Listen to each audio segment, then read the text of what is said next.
le travail de l'épaule en crawl. Un énorme problème souvent aperçu dans la nage du crawl, c'est le travail de l'épaule. Et dans cette vidéo, on va voir que le bon travail de ton épaule va amener tout un tas de bénéfices dans ta nage du crawl. Tu pourras gagner en amplitude, en efficacité, en force. Tu pourras être plus léger sur ton trajet du bras hors de l'eau. Tu pourras donc être plus fluide et plus relâché. Le truc, c'est que le manque de pratique et le manque de connaissance de son rôle vous freinent dans votre progression. Dans cette vidéo, nous allons voir le rôle de l'épaule sur l'amplitude et comment s'organiser. En deux, nous allons voir le rôle de l'épaule lors du catch et de ta prise d'appui pour être plus efficace. En trois, nous allons voir le rôle levier de ton épaule lors de la rotation de corps. Je vais essayer de rendre les informations dans cette vidéo les plus claires, les plus simples possibles. Si cette vidéo t'intéresse, si le rôle des épaules t'intéresse dans la nage du crawl, pouce bleu, marque-moi en commentaire combien de fois tu t'es entraîné cette semaine et abonne-toi à cette vidéo pour ne plus louper aucune astuce en natation. C'est parti! Le rôle de l'épaule lors de l'amplitude et comment s'organiser. L'épaule joue un rôle indispensable lors de ton amplitude dans la nage du crawl. À chaque coup de bras, tu dois engager ton épaule vers l'avant comme si tu la déboîtais. Je m'engage et j'allonge. Il ne faut pas négliger ce geste parce que ce geste va t'aider à t'étirer, à créer une inertie vers l'avant.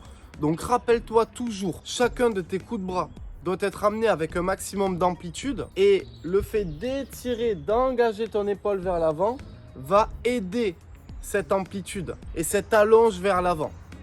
Tu bloques ton bras en appui devant et pendant ce temps, pendant que tu t'étires avec ton bras vers l'avant, tu dégages et tu prends de la hauteur. Et là, 9h midi, le fameux, je fais mon transfert. Donc retiens bien, l'image, c'est de s'étirer vers l'avant comme si tu tirais à l'arc et d'engager ton épaule comme si tu venais la déboîter vers l'avant. Tu poses ta main à plat et tu glisses sur ce mouvement. Deuxième partie de la vidéo, let's go. Le rôle de l'épaule lors du catch. Une fois que tu t'es bien étiré vers l'avant, tu dois effectuer ta prise d'appui. Le catch, tu dois effectuer ton premier appui sur la surface. Et l'épaule joue un rôle lors de cette prise d'appui. Tu dois avoir suffisamment de mobilité avec ton épaule pour inverser la direction du coude. En gros, tu dois t'organiser physiquement pour que ton épaule prenne de la hauteur, pour que ton coude lui aussi prenne de la hauteur et pour que tu prennes un maximum d'eau sous ta main et ton avant-bras. Donc ça, c'est le catch.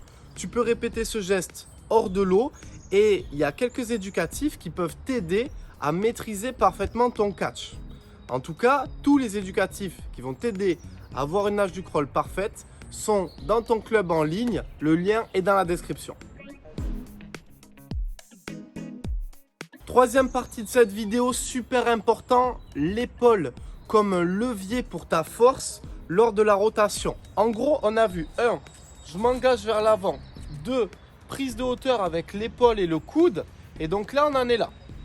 Troisième partie, la rotation. L'épaule va t'aider à exercer de la force sous l'eau comme un levier, tu sais, puisque c'est la première articulation qui va engager ton bras et la force de ton bras. Mais cette articulation intervient également avec la rotation du corps. Donc, mon levier, là, je suis sur la partie 2. La rotation plus le travail de l'épaule va t'aider à prendre de l'eau sous ta main et ton avant-bras et à la dégager loin derrière. La mobilité de ton épaule lors du geste en crawl va énormément t'aider à prendre beaucoup d'eau sous ta main et ton avant-bras et à exercer de la force jusqu'à la fin de traction. Donc c'est hyper important, voilà, d'avoir cette mobilité, d'avoir cet engagement de ton épaule vers l'avant en prise de hauteur et qui accompagne ta rotation. Troisième élément que tu dois à tout prix savoir, l'épaule intervient comme un levier de ta force en même temps que ta rotation de corps. Encore une fois, toutes les informations techniques de la nage du crawl, rotation, position de la tête, prise d'appui, traction, fin de traction, sont dans ton club en ligne.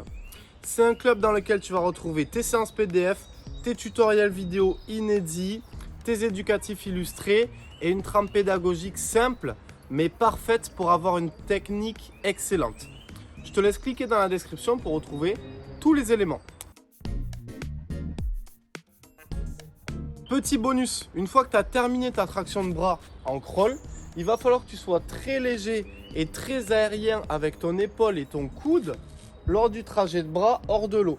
Ça va te permettre de passer ton bras de manière relâchée, de ne pas être trop crispé sur ton trajet du bras et aussi voilà, d'optimiser ton entrée de la main par la suite. J'espère que cette vidéo t'a plu. Surtout, n'oublie pas ton pouce bleu, l'abonnement, ça soutient énormément cette chaîne YouTube. Donc s'il te plaît, si tu veux montrer ton soutien, tu as un pouce et un abonnement à faire. Et bien sûr, marque-moi en commentaire combien de fois tu es allé nager cette semaine. C'était Malcolm, je te dis à très vite. Ciao.